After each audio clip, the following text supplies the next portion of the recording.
the system of equations. We must deal with them all at once. Always looking for solutions. Positive outlook overcomes obstacles getting in our way, cause affects more than we can sometimes see. Things for what they Hello, my name is Roy Simpson, professor of mathematics at Cosumnes River College in Sacramento, California. Now, this video you're about to see is one of my older videos. The quality is not the same as my new video series.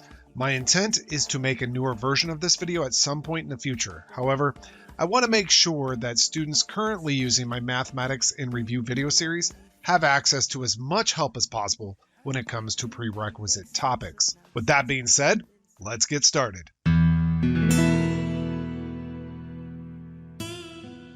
This one is just a fairly typical one, and actually in a previous lecture I approached this style of problem. You have somebody that wants to know what he needs to get on the last exam to reach a 70% average on his total exams, and his previous exams were 65%, 78%, 54%. Find the minimum score he needs on this last exam to average 70%. Now, I've read it, I understand it. I'm gonna let X equal fourth exam score, because that's the only thing that we don't know, and in fact they even ask us what's the minimum score he needs on his last exam.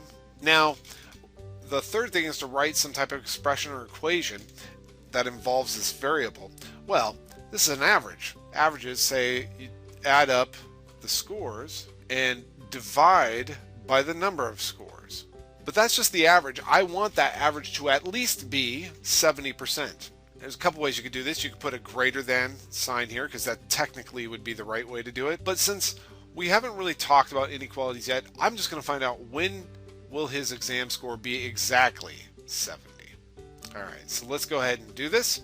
This equation involves a fraction, so the first thing I will do is multiply both sides by 4. So let me go ahead and group this side and group this side and multiply both sides by the number 4.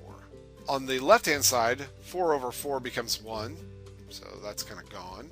And so we get 65 plus 78 plus 54, and offhand I just have to figure that out. So 65 plus 78 plus 54 is 197, so I'll go ahead and write that in here. Plus X is equal to, and 70 times 4 is 280. Subtract 197 from both sides, and we get X is equal to 83. So he will need an 83% to pass.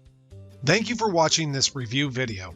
As I mentioned previously, it's an older video that will eventually be updated. However, it should get the job done for you. As always, this content should be prerequisite to the course in which you're currently enrolled. If you found this material unfamiliar, or if it was confusing to you, then I recommend you review any prerequisite material mentioned in the video. If you find you're continually having to research the prereq material here, you might want to consider speaking to your instructor about other course options. On that note, I sincerely hope these videos help you achieve success in your transfer level math and science courses.